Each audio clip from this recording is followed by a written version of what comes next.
नमस्कार दोस्तों, career first channel पर आपका स्वागत है। डिक्टेशन लिखने के लिए तैयार रहें। Ready, start. राष्ट्र और व्यक्ति की गरिमा वास्तव में सशक्त और गतिशील लोकतांत्रिक संस्थाओं में निहित है। यह हमारे सार्वजनिक जीवन के कुछ ठोस और अस्थायी मूल्यों से जुड़ी हुई है। मेरी सरकार उन प्रवृत्तियों से संघर्ष करेगी जिन्होंने पिछले कुछ वर्षों में हमारी लोकतांत्रिक संस्थाओं से उनका अस्थायित्व और शक्ति छीन ली है। सरकार यह सुनिश्चित करने के लिए कदम उठा रही है कि हमारी निर्वाचन पद्धति धन और बाहुबल के प्रभाव से मुक्त रहे। चुनाव सुधारों पर एक समिति गठित कर ली गई है जिसमें राजनीतिक दलों के प्रतिनिधियों और प्रख्यात व्यक्तियों को सम्मिलित किया गया है। लोकपाल संस्था बनाने के लिए संसद में एक विधेयक प्रस्तुत कर दिया गया है। जहां तक कि देश के उच्चतम राजनीतिक पदों, जिनमें प्रधानमंत्री का पद भी शामिल है, को भी लोकपाल के अधिकार क्षेत्र के अंतर्गत लाया जाएगा। सरकार उच्च न्यायालय और उच्चतम न्यायालय के न्यायाधीश नियुक्त करने तथा उच्च न्यायालय के न्यायाधीशों का स्थानांतरण करने के लिए एक उच्च स्तरीय न्यायिक आयोग का गठन करने के लिए उपयुक्त विधान प्रस्तुत करेगी।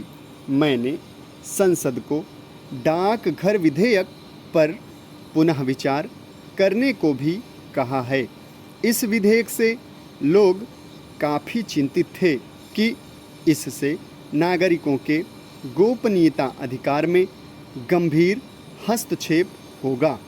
एक स्वतंत्र सूचना माध्यम लोकतांत्रिक प्रक्रिया को शक्ति और स्थायित्व प्रदान करता है।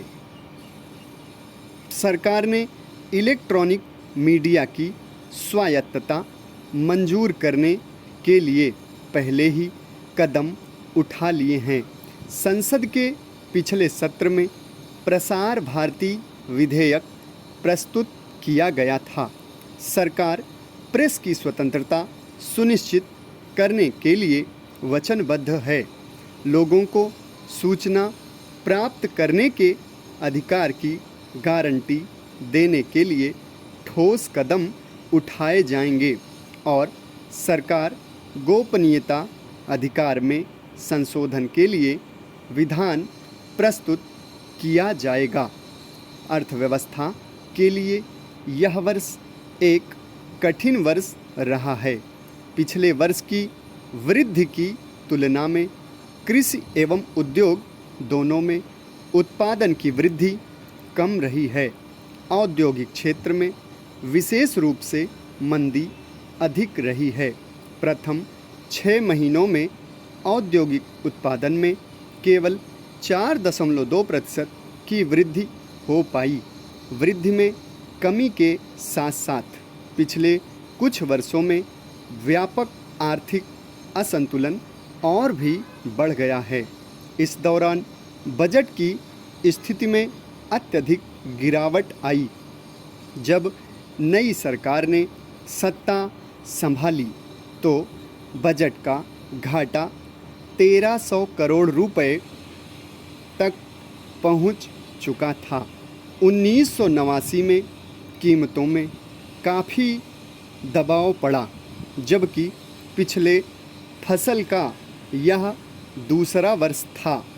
भुगतान शेष में जिस पर पहले ही दबाव था, इस वर्ष में काफ़ी वित्तीय अंतर बना रहा।